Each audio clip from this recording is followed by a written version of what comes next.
ersiz qanaqa yashaysan? Bolaga ota tarbiyasi kerak. Sizdan tarbiya olgandan ko'ra olmagani yaxshi.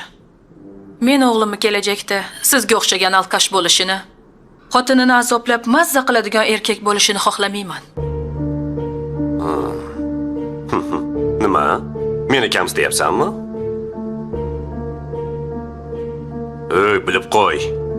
Alkash bo'lsa ham bolani otasi bo'lgani yaxshi. Meni bunaqa safsata gaplaringiz bilan aldolmaysiz. Men aniq qaror qabul qilib bo'ldim.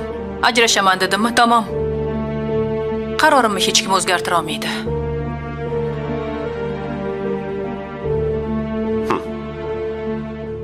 Ancha o'zgaribsan. Ha, o'zgardim. Qat'iyatli bo'ldim. O'zimni, haq-huquqlarimni tanidim.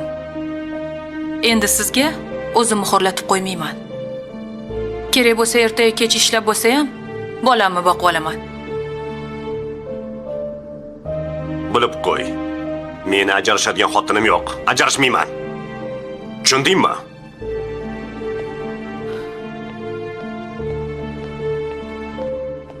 Qo'rqib ketganini. Xotinim ajrasha olmaydi. Nima desam ko'nadi deb o'ylagan shekilli. Endi senga o'zimni xo'rlatib qo'ymayman.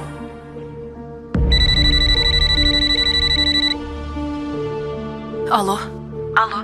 Umida qayerdasiz? Ha, mahalla idorasida. Ajrashishga ariza bergandim. Mahalla rais chaqiribdi. Xo'sh, nima bo'ldi? Ishingiz hal bo'ldimi? Deyarli hal bo'ldi. Faqat bir oy muhlat berishdi. Shundan so'ng ajrim beradi. Eringiz nima dedi? Ajrashmayman deb turib oldi. Menga iltimos qilib yalinib ketdi. Qo'rqib ketibdi. U siz ajrasha olmaydi. Nima desam aytganimni qiladi. U meni qulim deb o'ylaydi. Ha.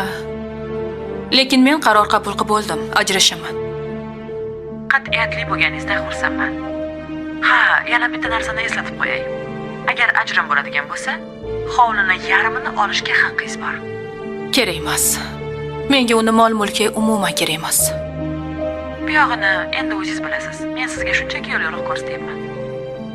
Xo'p, rahmat sizga. Xo'p, mayli, ko'rishguncha. Xo'p.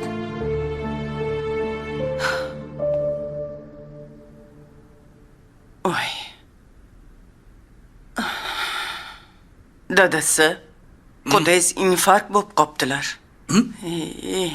Qaysi qudan? Farangizni dadasi. Ha. Farangiz uyga olib kelib qarayotganmish. Menga qaranglar. Shu borib ko'rib kelsa yaxshi bo'lardi-da. Sen qayerdan eshitding? Nabiralarimdan xabar olay deb qo'ng'iroq qilgandim. Shunda aytib qoldi. Ahmad aka, infarkt bo'lib qoptilarmi? Ha. To'satdan bo'pti. Ha, borish kerak.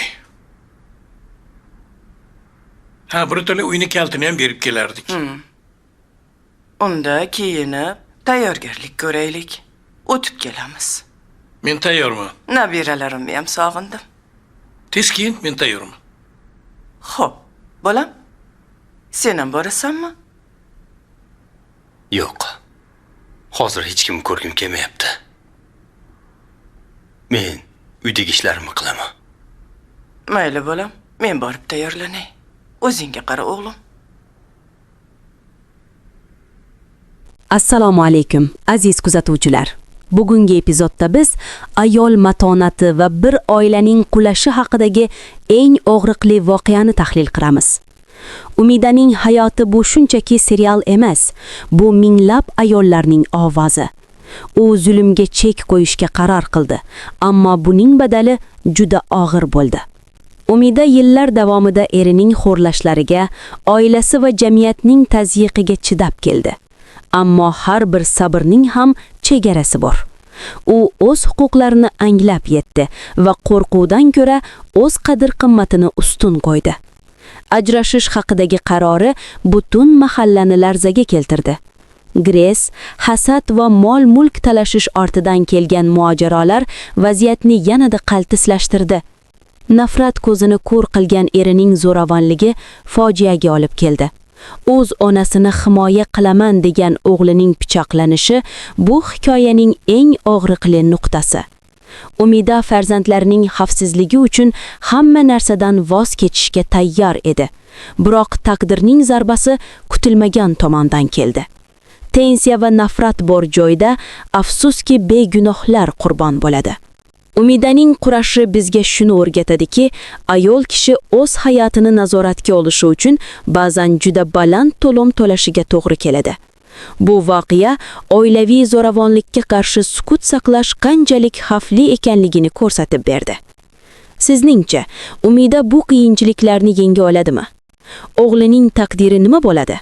Fikrlaringizni albatta izohlarda qoldiring. Umida kabi ayollar jamiyatimizda qanchalik himoyalangan? Kanalimizga obuna bo'ling va keyingi qismlar tahlilini o'tkazib yubormang.